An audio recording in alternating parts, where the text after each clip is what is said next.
이제 이 지도는 마지막이 될 것 같습니다. 오늘로서.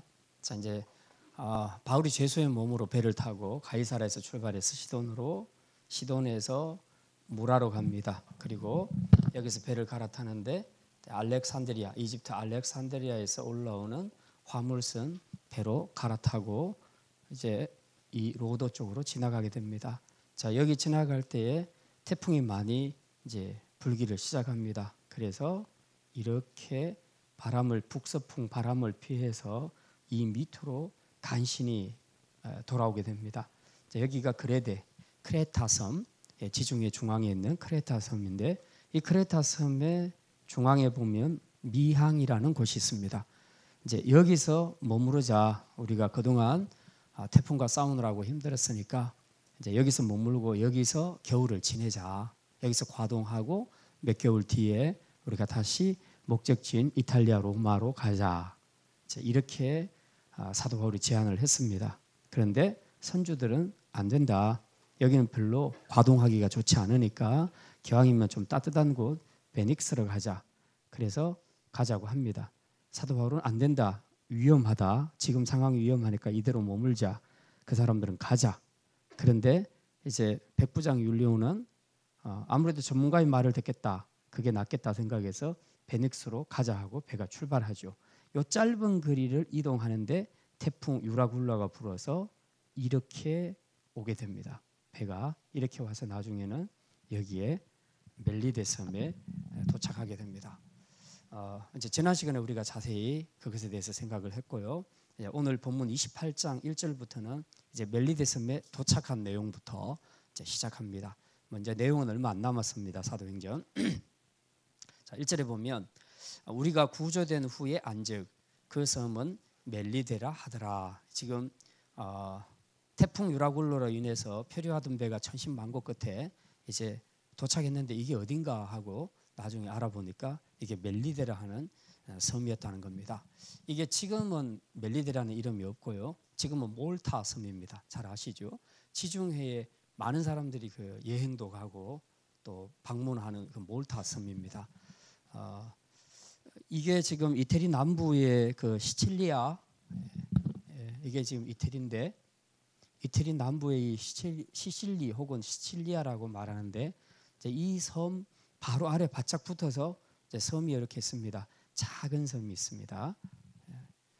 하나, 둘, 그리고 정말 조그마한 섬 하나 이렇게 해서 이제 3개 정도.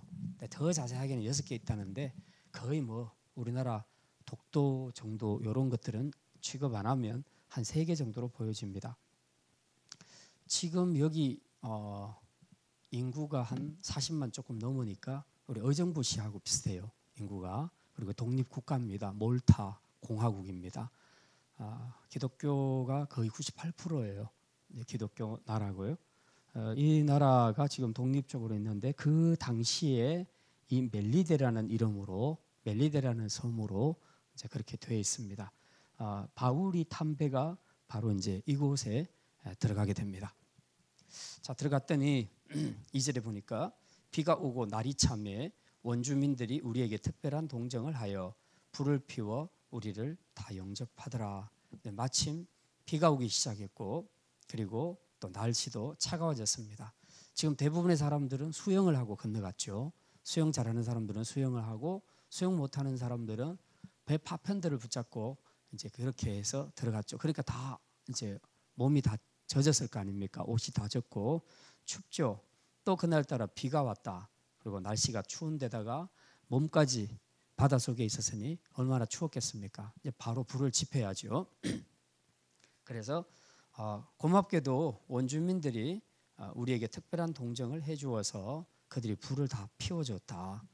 피워줌으로써 우리를 환대해 주었다고 이제 그렇게 말합니다. 자, 그다음 3절에 보면 바울이 나무 한 묶음을 거두어 불에 넣으니 뜨거움으로 말미암아 독사가 나와 그 손을 물고 있는지라. 이제 불을 지피는 과정에서 이제 그 장작들을 계속 넣을 거 아닙니까? 더 지피게 하려고 넣는데 한 묶음을 묶어서 집에 넣었더니 그 속에서 독사 한 마리가 나온 겁니다. 너무 뜨거우니까 독사가 못 견디고 나오면서 바로 바울의 손을 물어버린 겁니다. 딱 물고 있는 그 장면입니다. 지금 손을 물고 있는지라. 4절에 이걸 보고 원주민들이 생각합니다. 이 짐승이 그 손에 매달려 있음을 보고 서로 말하되 진실로 이 사람은 살인한 자로다. 바다에서는 구조를 받았으나 공의가 그를 살지 못하게 함이로다 하더라. 그 사람들의 생각에는 항상 이 독사가 문 사람들은 살인한 자라고 생각을 했다는 겁니다. 그리고 살인한 자는 반드시 죽게 되어 있는데 이 사도 바울이 바다에서는 구조를 받았어도 공의가 그를 살지 못하게 하리라. 여기서 공의라는 것은 추상명사가 아니에요. 추상명사가 아니고 공의라는 디케라는 헬라의 신입니다. 그 제우스와 어떤 여자 신 사이에서 태어난 세 명의 신들이 있는데 그 중에 하나가 공의의 신, 질서의 신, 뭐 이런 신들이 있습니다. 그 중에 하나가 이 공의의 신이라는데 그 공의의 신 여신 이름이 디케입니다. 디케. 그래서 이 디케를 지금 이야기하는 겁니다. 그 당시에 그 지중해는 다 헬라, 그리스 신화에 다 물들어 있었기 때문에 다 이제 모든 사건들을 그렇게 해석하는 겁니다. 그래서 어떤 사람들이 뱀에 물렸다. 그러면 그건 살인한 자다. 그리고 그 디케라는 신이 정의의 신이 뱀을 통해서 독사를 통해서 그 사람을 정의롭게 심판한다. 사람을 죽였으니까 살인자를 심판한다 하는 그런 미신, 그런 신화 속에서 살고 있었다는 겁니다. 자, 그런데 5절 바울이 그 짐승을 불에 떨어버림에 조금도 상함이 없더라. 물에 이제 손가락에 물렸는데 손에 물렸는데 그걸 떼가지고 이제 불에다가 던져버렸습니다. 그리고 나중에 보니까 이제 원래 정상적으로 독사에게 물리면 막 부풀고 이제 죽든지 아니면은 뭐 몸이 붓든지 이제 이런 현상이 생겨야 되는데 그런 게 없더라는 거죠. 6절에 그것을 보고 그들이 그가 붓든지 갑자기 쓰러져 죽을 줄로 기다렸는데 오래 기다려도 그에게 아무 이상이 없음을 보고 돌이켜 생각하여 말하되 그를 신이라 하더라. 분명히 자기들 생각에는 디케라는 그 신을 통해서 이제 저주를 내렸으니까 벌을 내렸으니까 금방 죽을 것이다. 아니면 적어도 몸이 막 부어서 이제 엄청난 고통을 당할 것이다라고 생각을 했는데 아무리 기다려도 멀쩡하더라는 거죠. 그래서 보고 야 이건 또 하나의 다른 신이 있구나. 그 모든 것을 이겨낼 수 있는 신이구나라고 생각을 했다는 겁니다. 우리 이제 그 사도 바울을 1차 전도 여행 때 보면 그 루스드라에 갔을 때에 그 안전병이를 고쳤을 때 그때 바울과 바나바가 같이 갔었는데 안전병이를 고쳤을 때 그 사람들이 그걸 보고 안전병이가 막 이제 일어나서 걷는 것을 보고 놀라서 바울과 바나바를 신이라고 그렇게 얘기했죠. 하나는 제우스, 하나는 허메, 헤르메오, 그렇게 얘기했습니다. 이제 옛날 성경에서는 스스와 허메 이렇게 표현하는데 스스가 원래 제우스입니다. 그래서 역시 이 사람들은 다 그 이쪽 지역의 사람들, 지중해 살았던 사람들은 전부 그리스 영향을 많이 받았기 때문에 그리스의 신화로 이제 모든 것들을 해석을 하는데 보니까 독사에 물렸는데도 안 죽더라는 거죠. 그럼 저건 신이다라고 생각을 했던 겁니다. 루스드라에서 있었던 그것처럼 똑같이 이 섬에서도 그렇게 반응을 했다는 겁니다.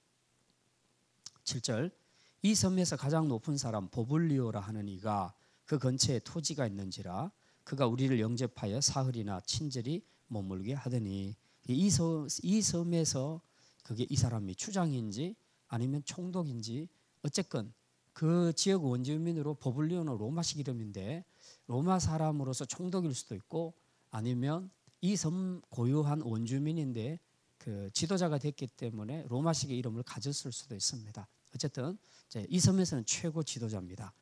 그 사람이 자기 땅이 많았는데 그 땅에 자기를 이 바울 일행을 영접을 해서 사흘이나 친절히 머물게 하였더라. 바울 일행이 몇 명입니까? 그냥 한 가족만 초청해서 3일 동안 먹여도 엄청 우리 힘들지 않습니까? 특히 여자분들은 막 친척들 와서 한 며칠 동안 놀다 가면 막 진짜 나중에 스트레스 받죠. 276명을 초청을 해가지고 사흘 동안 영접을 했으니 얼마나 힘들었겠습니까? 우리가 참 글자로 보는 거하고요. 막상 이게 현실을 생각해 보면 굉장히 느낌이 다릅니다. 자, 그렇게 이제 친절하게 해줬더라. 이것도 다 하나님의 은혜죠. 자, 그랬는데 8절 보블리오의 부친이 열병과 이질에 걸려 누워 있거늘 바울이 들어가서 기도하고 그에게 안수하여 낫게 하며, 마침 이 최고 지도자의 부친 아버지가 병들었는데 그것도 아주 큰 병에 걸렸습니다. 일종의 장티푸스 같은 열병과 이질에 걸려서 지금 꼼짝도 못하고 누워 있습니다. 근데 마침 이제 바울이 그것을 알고 그에게 들어가서 기도해 줍니다. 그리고 안수하고 이제 기도하니까 낫게 되더라. 그렇게 그런 역사가 일어납니다. 자, 9절에 이 일 때문에 섬 가운데 다른 병든 사람들이 와서 고침을 받고, 그렇죠? 보블리오의 아버지가 이 큰 병에서 완전히 치유받았다는 소문이 퍼지기 시작하면서 섬 사람들이 이제 그때부터 막 몰리기 시작하는 겁니다. 조금이라도 아픈 사람들은 이제 다 줄 서서 기다리는 겁니다. 그래서 나도 기도해 주시오, 나도 안수해 주시오. 그래서 사도 바울이 다 기도하고 안수를 해줬더니 다 나은 겁니다. 아주 기가 막힌 일들이 지금 이 섬에서 일어나고 있습니다. 자, 10절 후한 예로 우리를 대접하고 떠날 때에 우리 쓸 것을 배에 실었더라. 이제 이렇게 해서 여기를 3개월 동안 머물게 됩니다. 그리고 이제 완전한 겨울이 지나고 난 다음에 다시 이제 출항을 하게 되는데, 그 사이에 이 섬 사람들이 사도 바울 일행을, 특히 사도 바울을 잘 대접을 해 주었다. 그리고 이제 떠날 때는 배에다가 모든 쓸 것을 다 실어 주었다. 그러니까 그때 유라굴로를 만났을 때에 모든 물건들은 다 바다에 버렸잖아요. 그러니까 이제 제일 중요한 것이 식량 뭐 이런 것들이겠죠. 식량도 싣고 뭐 의복도 싣고 생필품 이런 것들을 실었겠죠. 그걸 이제 이 섬 사람들이 다 제공을 해 주었다. 뭐 이제 이렇게 이야기하고 있습니다. 자, 오늘 이야기는 이제 좀 간단한 이야기입니다. 오늘 말씀을 통해서 함께 몇 가지 말씀을 생각합니다. 자, 바울은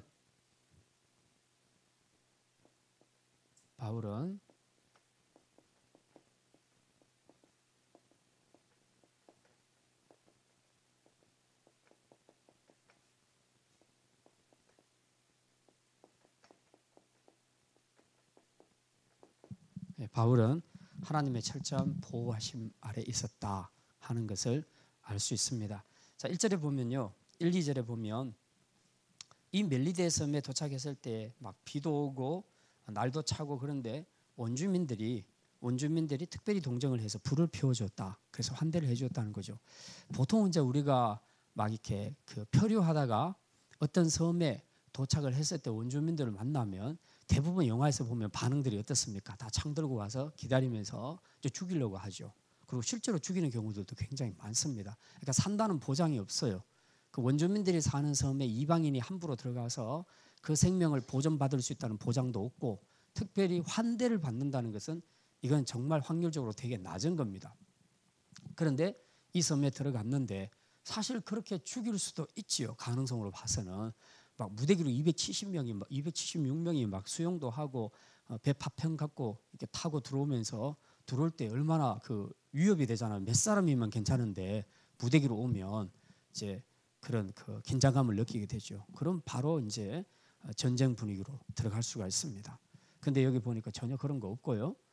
이들이 다 이렇게 따뜻하게 불을 지펴서 환대해 주었다. 그렇게 말씀하고 있습니다. 그러니까 이런 것까지라도 하나님께서 지금 다 준비시키고 계신 겁니다. 하나님의 보호하심 아래 있다. 사도 바울뿐만 아니라 이제 그 교회까지도, 교회도 마찬가지입니다. 우리가 하나님의 사명을 감당할 때에 하나님께서 우리를 지켜주십니다.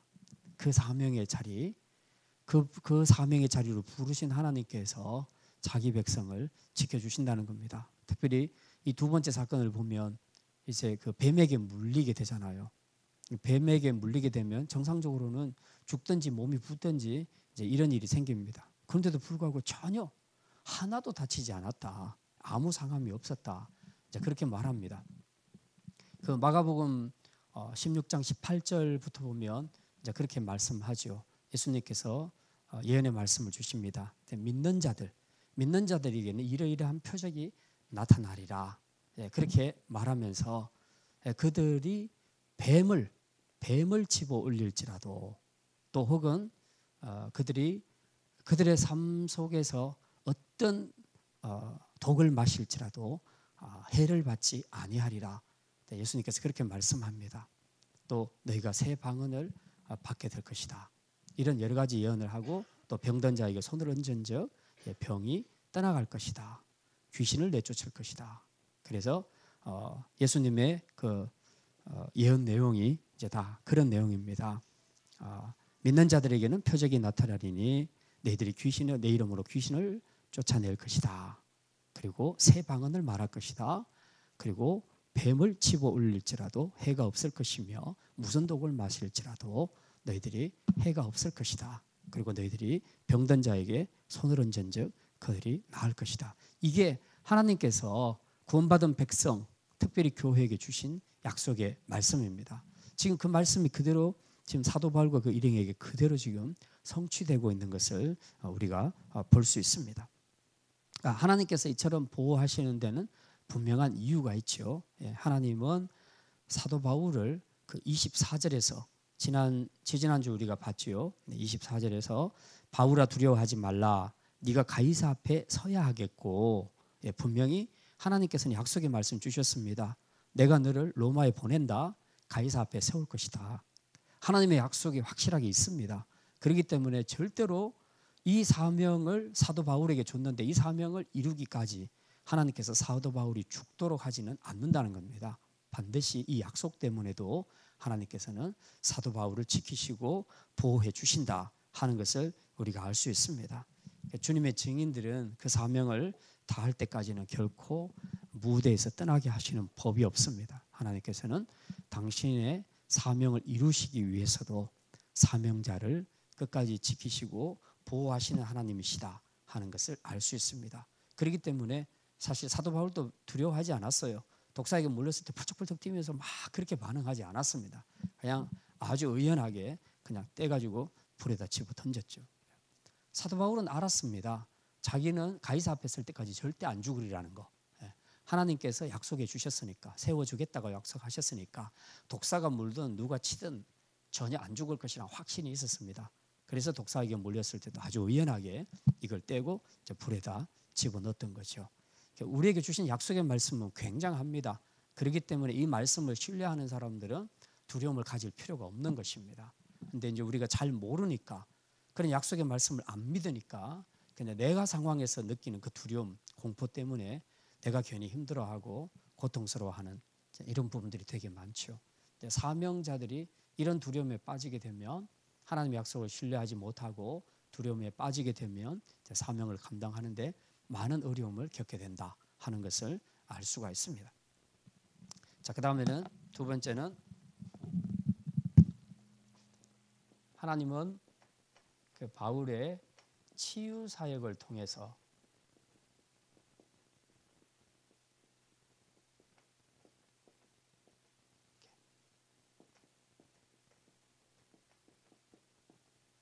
멜리데섬을 복음화했습니다. 치유 사역을 통해서. 자, 희한하지요. 그 섬에 환자들이 많이 있었을 거 아닙니까? 그런데 맨 먼저 맞닥뜨린 것이 보블리오의 아버지였습니다. 그 보블리오가 그 지역에서 최고 지도자 아닙니까? 그런데 하나님이 딱 최고 높은 사람의 아버지를 고쳐주게 하신 거예요.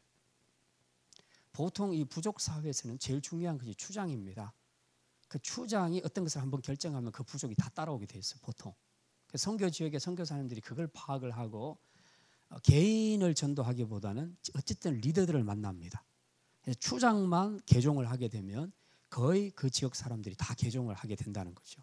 이만큼 그 부족 사회는 이 관계가 굉장히 확실합니다. 위계 질서가 굉장히 분명합니다. 그래서 밑에서 믿고 들어오는 그 조무래기들이 믿고 들어와서는 핍박만 받고 굉장히 힘들어요. 근데 위에 사람들이 바뀌기 시작하면 막 바뀌는 겁니다. 근데 여기도 보니까 하나님께서 참 희한하게 적절하게 최고 지도자의 아버지의 그 아픈 걸 통해서 치유하게 하십니다. 그래서 이 추장의 아버지가 다 나으니까 이제 소문도 퍼지게 되고, 그리고 최고 지도자의 아버지가 나왔으니 그 추장 마음이, 지도자의 마음이 어떻겠습니까? 보블리오의 마음이, 야, 도대체 이 사람 누구냐? 그냥 별거 없고요. 보니까 기도하고 그리고 손을 얹었다. 안수했더라. 안수한 거하고 기도한 거밖에 없는데 그냥 병이 다 나아버린 겁니다. 이게 정말 도대체 어떻게 해서 이렇게 나올 수 있을까? 그래서 물어봤겠죠. 아직까지는 바울이 기독교인인지는 모를 거 아니에요. 그런데 이 사건을 통해서 이상한 그 기도와 또 안수를 통해서 자기 아버지가 깨끗하게 낫는 것을 보고 이게 뭐냐 하고 물었을 거 아닙니까? 그러니까 그때부터 사도 바울이 복음을 전했겠죠. 이게 뭡니까? 당신이 어떻게 해서 나았어요? 그러면 별거 아니에요. 뭐 사도 바울이 그랬겠어요? 그렇지 않죠. 예. 이거는 하나님이 하신 겁니다 하고 복음을 전거했을 거 아니에요. 예. 치유는 사실 지금도 치유 역사가 일어나지만 치유는 병 낫게 하는 것이 목적이 아니에요. 치유를 통해서 그 병을 낫게 해주신 그 하나님을 알게 하는 것이 중요하다는 거죠. 우리의 모든 생명과 또 우리의 모든 질병의 치유까지도 하나님의 손에 있다는 것을 보여주게 하시기 위해서 치유 사역이 이루어지는 것이지 그냥 병 낫는 것이 목적은 아니라는 거예요. 그러니까 그런 점에서 지금 이 사도 바울의 치유 사역은 결국은 복음 사역으로 연결되는 겁니다. 그런데 가장 효과적인 방법을 하나님이 허락하셨다는 거죠. 그 최고 지도자의 아버지를 고쳐주게 함으로써 아주 수월하게 삽시간에 모든 사람들에게, 부족민들에게 다 그 소문이 알려지게 하고 또 그 소식을 듣고 많은 사람들이 이제 나도 하고 고쳐달라고 다 오니까 그때부터 손 얹고 기도하는데, 뭐 그거 아니었으면 예를 들어서 보블리오의 아버지가 아닌 다른 어떤 그 일개 부족민이 아파서 왔을 때 사도 바울이 그렇게 했다라면 이 지도자 입장에서 너 지금 뭐 하고 있어? 그 이상한 짓 하지 마. 뭐 이제 이럴 수도 있을 거 아니에요. 근데 자기 아버지가 아팠고 아버지가 나았으니까 그냥 다 허락하고 줄 서라 그래서 이제 누구든지 다 이렇게 기도를 받으면 나을 것이다. 그리고 너희도 사도 바울이 믿고 있는 이 하나님, 이 능력의 하나님을 믿어라. 같이 전도를 하는 겁니다. 이게 이제 굉장한 거죠. 결국은 이 치유사역을 통해서 하나님께서는 이 섬을 이제 완전히 복음화시킵니다. 아까도 제가 말씀드렸지만 제가 그 중보 기도 책자나 아니면 지금 나와 있는 일반적인 자료를 봐도 이 몰타 공화국은 98% 신자들입니다.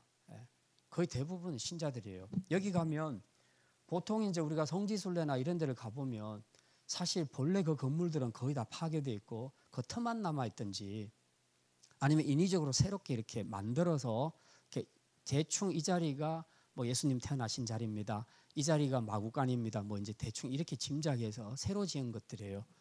네, 그런 기본적인 흔적들이 많이 없어져 있습니다. 이제 몰타는 제가 가보지는 않은데 자료를 찾아보니까 거기는 그대로 다 있어요. 지금 그 사도 바울의 흔적이 그대로 다 남아 있습니다. 그래서 사도 바울의 그 피난 교회 또 사도 바울 기념 교회 뭐 이런 교회들도 이제 다 거기에 곳곳에 다 세워져 있습니다. 피난 교회라는 곳에 가보면 이제 그 안에 벽화가 있는데 거기에 사도 바울이 뱀에 물리는 이제 뱀 이렇게 들고 있는 이런 장면도 벽화로 이제 그려져 있습니다.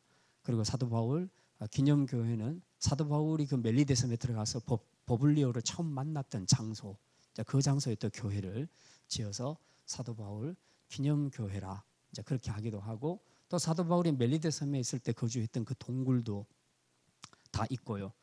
이제 그 외에도 이 몰타 공화국에 가면 그 카타콤이 되게 많다고 합니다. 카타콤이란 것은 기독교인들과 순교 무덤을 카타콤이라고 얘기하는데 카타콤이 몰타 공화국에는 굉장히 많다고 합니다. 그래서 사실은 기독교 유적지로도 많이 찾아가고요. 또 지중해에 있는 해안 도시라 휴양 도시로도 또 지금 잘 가꾸어져 있습니다. 그래서 이런저런 이유로 해서 몰타 섬에는 많은 사람들이 이제 들어간다. 그렇게 합니다. 많은 경우에는 뭐 1년에 몇십만 명씩 들어간다는 이제 그런 그 통계도 나와 있습니다. 어쨌든 그 당시에는 뭐 뱀들은 지금은 이제 뱀들은 별로 없는데 그 당시에는 뱀들이 되게 많았던 지역이라고 합니다. 어쨌든 이제 이 사건을 통해서 이 여러 가지 사건을 통해서 하나님께서는 지금 치유 사역으로 연결시키시고 이 보블리오 그 주장의 아버지를 고쳐서 이 치유 사역을 통해서 복음을 함께 전하게 하시고 그렇게 해서 이 섬 자체를 완전히 복음화시키는 그런 사역들을 하나님이 이루게 하신 것을 우리가 알 수 있습니다. 그리고 이제 이 멜리데에는 가면 그 섬이 크게 그리면 이렇게 되어 있는데 이게 이제 본 섬이래요. 근데 이쪽이 남서쪽은 산지고 높고 평야는 이제 이렇게 되어 있습니다. 그래서 이쪽이 이제 도시로 발전되는데 여기 수도가 발레타라는 시가 몰타의 수도인데 여기에 가면 보블리오 기념교회란 것이 있습니다. 보블리오가 얼마나 복음을 확실하게 받았냐 하면 나중에 바울이 떠나고 난 다음에 이곳에 교회가 세워지게 되는데 이 교회의 감독이 됩니다. 몰타섬의 감독이 됩니다. 그리고 그 자료들이 지금 몰타섬에 가면 그대로 다 남아 있다고 합니다. 그만큼 우리가 이 한 장 1절에서 10절까지 본 이 내용이 지금 2000년이 지났는데 그대로 지금 몰타섬의 그 흔적들이 다 남아 있다는 거죠. 참 하나님께서 사도 바울의 치유 사역을 통해서 이 섬을 복음화한 그 내용들을 우리가 이제 아주 그 현실감 있게 몰타섬에 가면 확실하게 느낄 수 있다고 합니다. 그래서 지금 인구의 98%가 다 하나님을 믿는 사람들이다. 물론 이제 가톨릭이 많은데 어쨌든 다 하나님을 믿는 사람들이다. 이제 그렇게 되어 있습니다. 이제 이것을 보면 우리가 이제 제가 이 본문을 보면서 그런 생각을 했습니다. 원래 사도 바울은 미항에 머물라고 했잖아요. 그리고 선원들은 베닉스로 가자고 했잖아요. 사도 바울의 말 듣고 미항에 머물렀으면 여기 갈 일은 없을 거 아니에요. 그죠? 그럼 뭐야? 사도 바울 말이 틀렸나? 그건 아니고 분명히 사도 바울의 말을 잘못 들었기 때문에 대가 지불하고 그 유라굴로 태풍에서 엄청나게 고생을 해서 멜리데섬에 들어갔습니다. 그러니까 뭐냐 하면 항상 하나님의 세력을 방해하는 사단의 역사는 있지만 하나님께서는 그 사단의 방해하는 역사를 역전시켜서 역이용하신다는 겁니다. 역이용하셔서 그곳에서도 또 하나님의 역사, 구원의 역사를 이루어 가신다는 겁니다. 그러니까 이게 지금 우리 인간의 생각하고 하나님의 계획하고는 다른 거죠. 좀 어렵기는 하지만 가끔 우리 청년부들하고 얘기하면 토론하다 보면 그런 얘기를 합니다. 가룟 유다가 예수님을 팔았으니까 가룟 유다가 안 팔았더라면 예수님이 십자가에 죽을 일이 없었을 거 아니냐. 그러면 우리가 구원 못 받았을 거 아니냐. 그렇다면 예수님을 통해서 우리가 구원받는 일에 있어서 사도 바울은 공로자다.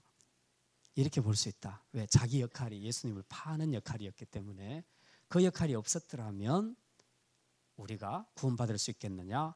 이제 논리적으로 이제 이렇게 설명이 가능할 수도 있겠습니다. 근데 그렇게 하면 사도 바울이 우리 구원에 있어서 공로자가 되어버려요. 가룟 유다가 예수님의 그 십자가 사건의 공로자가 되어버려요. 그렇지 않습니다. 사도 바울은 확실하게 사단이 그 마음속에 예수님을 팔고자 하는 생각을 집어넣었을 때 거부하지 않았어요. 그리고 사단이 시키는 대로 팔았습니다. 그건 자기 잘못이에요. 그러나 하나님은 가룟 유다의 배신 행위를 이용해서 하나님의 당신의 뜻은 이루어 가시는 것입니다. 그러니까 하나님의 일에 일조했다고 그렇게 절대로 말하면 안 되는 겁니다. 결과적으로 그런 모양새가 있어도 하나님은 그것에 대해서 내가 그래도 생각해보니까 일조했다야. 너 때문에 예수님이 십자가에 못 박아 죽었으니까 너 지옥에 안 보낼게. 그렇게 하지 않는다는 겁니다. 자기는 확실하게 영적으로 사단에 속한 자로 사단에게 끌려서 그렇게 했기 때문에 그것에 대한 심판을 확실하게 받고 그가 그렇게 거꾸로 뒤집었어도 하나님은 사도 바울 가룟 유다의 배신 행위를 역이용해서도 궁극적으로 이루시려는 십자가 사역을 이루셨다는 겁니다. 우리가 해석을 이렇게 하는 것이 맞습니다. 그러니까 사도 바울의 말을 안 들은 것이 결과적으로 잘했다 이렇게 생각하시면 안 되고요. 잘못한 것은 잘못한 것이고 잘못했으나 하나님은 그 시점에서 또 생명을 이루시기 위해서 이제 이 멜리데 섬 섬에서 다시 사역을 시작하신 겁니다. 그래서 인간의 불순종을 통해서도 하나님의 뜻은 절대로 꺾을 수 없고, 이런 그 거역하는 행위를 통해서도 그 상황 속에서도 하나님은 생명의 역사를 계속해서 이루어 가신다 하는 것을 우리가 알 수 있습니다. 그리고 이제 무엇보다도 우리가 생각해야 될 것은 내가 순종하는 것이 필요한 거죠. 사도 바울도 어쨌든 지금 이 말씀 앞에서 순종해서 치유 사역을 열심히 했더니 하나님께서 이 멜리데 섬을 복음화 시킨 것입니다. 자, 이제 마지막으로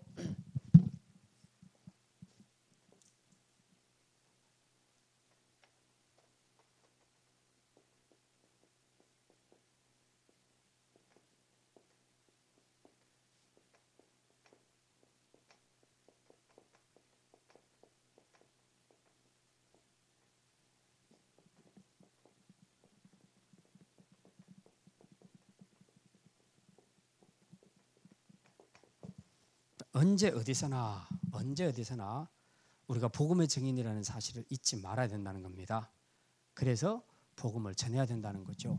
지금 사도 바울 일행이 멜리데 섬에 도착했지만 복음에 대한 부담을 갖고 있는 사람은 사도 바울밖에 없었습니다. 다른 사람들은 살았다, 이제 드디어 살았구나, 일단 우리 목숨을 건졌으니까 살았다라고 생각하죠. 네. 그래서 이제는 좀 불도 쬐면서 좀 먹으면서 쉬고 며칠 동안 좀 쉬면서 이제 좀 정신 한번 차려보자, 뭔지 대부분 이런 분위기일 겁니다. 사도 바울은 그게 아니에요. 사도 바울은 지금 불 쬐고 그러면서도 계속해서 그 마음속에 뭐가 있냐면 이 사람들에게 어떻게 복음을 전할 수 있을까, 그걸 생각을 한 겁니다. 근데 딱 그 순간에 하나님께서 보블로의 아버지를 연결시켜 준 거예요. 그래서 사도 바울이 그의 치유 사역을 통해서 이제 복음을 증거하게 됩니다. 멜리데 섬은 지금도 휴양 도시지만 그 당시에도 굉장히 이제 멋진 섬이었습니다. 그러면 뭐 사람들이 거의 빠져 죽을 위기에서 나올 때는 그렇지만 나중에는 밥 먹고 정신 차리고 한 2, 3일 지나면 그때부터는 이 멜리데 섬을 돌아다니면서 야, 섬 기가 막히게 좋구나, 아름답구나, 그러면서 막 이제 경치 구경할 거 아닙니까? 사도 바울도 충분히 그럴 마음이 있겠죠. 그리고 뭐 구경을 했을 수도 있겠습니다. 근데 단지 이 섬에 온 목적이 그냥 이제 내가 여기서 좀 쉬고 그러려고 한 것이 아니라 그런 거하고 전혀 관계없이 쉬는 중에도 사도 바울의 마음속에는 이 복음에 대한 부담이 있었습니다. 그래서 이 영혼들을 어떻게 할 것인가 라는 것을 생각할 때에 적절하게 하나님이 보블리오 아버지를 붙여주니까 그때부터 복음을 전하기를 시작합니다. 그래서 그 밀려간 그 섬에서도 엄청난 사역을 하지요. 그래서 그 섬을 다 복음화시키는.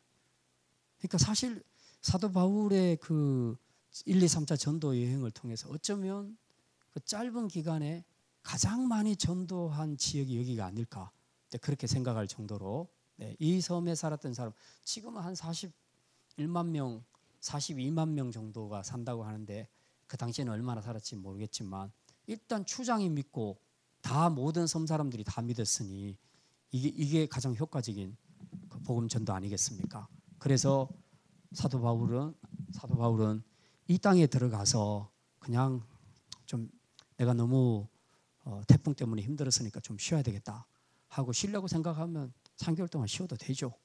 근데 쉬지 않고 사도 바울은 계속 일합니다. 계속 사역을 합니다. 하나님이 계속 아픈 사람 붙여주시고 또 복음 전하게 하시고, 그러니까 또 이 사람 저 사람 연결돼서 또 복음 전하고, 그렇게 해서 그 섬을 완전히 이제 복음화 시켰던 것을 우리가 알 수 있습니다. 결국은 사도 바울의 이 신실한 사역 덕분에 멜리데 섬 사람들은 다 생명을 얻고 그리고 참된 평안을 얻게 됐습니다. 이제 우리가 어디 가든지 간에 사실은 이제 쉽지는 않아요. 저도 뭐 휴가 받으면 며칠 잘 쉬지도 못하지만 휴가 받으면 다 잊어버리고 싶어요. 다 잊어버리고 싶어요. 교회 사역도 다 잊어버리고 그냥 무조건 푹 쉬었으면 좋겠다는 생각이 들어요. 근데 이제 이런 구절을 보고 있으면요, 또 그 자리에서도 또 하나님이 허락하시는 대로 또 전도도 하고 또 그렇게 해야 되겠다, 이제 그런 생각이 듭니다. 어쨌든 우리 복음의 증인으로 산다는 것은 또 시간과 환경이 정해져 있는 것은 아닙니다. 그냥 무시로 때를 얻든지 못 얻든지 어떤 환경이 있든지 간에 그냥 하나님이 붙여주시는 사람, 만나게 해주시는 사람, 또 상황을 허락해 주시는 대로 우리가 주의 복음을 전하는 겁니다. 할 수 있는 방법으로. 예. 그렇게 전하는 우리의 삶을 통해서 이제 우리는 그냥 그렇게 했을 뿐인데 하나님께서 역사하셔서 예상치 못한 영혼의 열매들을 얻게 하시는 그런 경우들을 많이 봅니다. 그래서 오늘 말씀을 통해서 이제 이 멜리데 섬 안에서 하나님이 하신 일들, 하나님은 반드시 그 약속 때문에라도 당신의 종들을 지켜주시고 보호하신다. 지금도 하나님은 교회를 이런 마음으로 지켜주십니다. 왜? 교회에 사명을 주셨으니까. 교회가 이 사명을 잘 감당할 수 있도록 하나님 어떤 형태들은 이 악의 세력들로부터 교회를 지켜주실 것입니다. 그러니까 우리가 두려워하지 말고 그 주님만을 의지하면서 우리가 사역에 힘써야 할 것입니다. 그리고 사도 바울의 이 치유 사역을 통해서 하나님께서는 그 섬을 완전히 복음화 시키셨습니다. 정말 사도 바울처럼 언제 어디서든지 증인으로서의 사명을 잊지 않고 산다면 하나님께서는 그 사람을 통해서 영혼의 열매를 보게 하실 줄 믿습니다.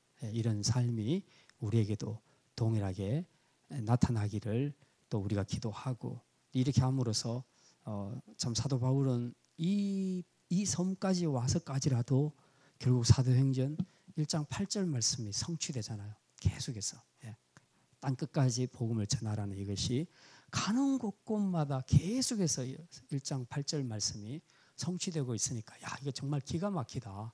하나님은 이 줄기, 이 구원의 역사, 이 줄기를 계속해서 힘있게 뻗어가고 있구나. 그 일에 우리가 지금 동역자로 또 사명자로 부름을 받았다고 생각을 한다면 사도 바울과 같은 이런 역사가 나타날 수 있기 위해서는 우리가 주님을 끝까지 신뢰함으로 순종함으로 나아가면 반드시 동일한 이런 영혼의 열매를 보고 또 하나님 나라가 확장되고 우리 안에서도 사도행전 1장 8절의 말씀이 계속해서 성취되어 갈 줄 믿습니다. 이 시간 우리 함께 하나님 앞에 올려드리며 기도하시겠습니다. 주님의 증인들, 복음의 증인들은 그 사명을 완수할 때까지 결코 해를 입지 않도록 하나님께서 지켜주실 것입니다. 오늘 저와 여러분을 그리고 이 사명을 주신 이 교회도 동일하게 하나님의 은혜 가운데 있을 줄 믿습니다. 이제 이 어둠의 세력들이 우리를 어떤 형태로 공격하고 방해하더라도 우리는 두려워하지 말고 하나님이 우리를 지켜주실 줄 믿고 끝까지 믿음의 자리, 사명의 자리를 지키고 나아갈 수 있도록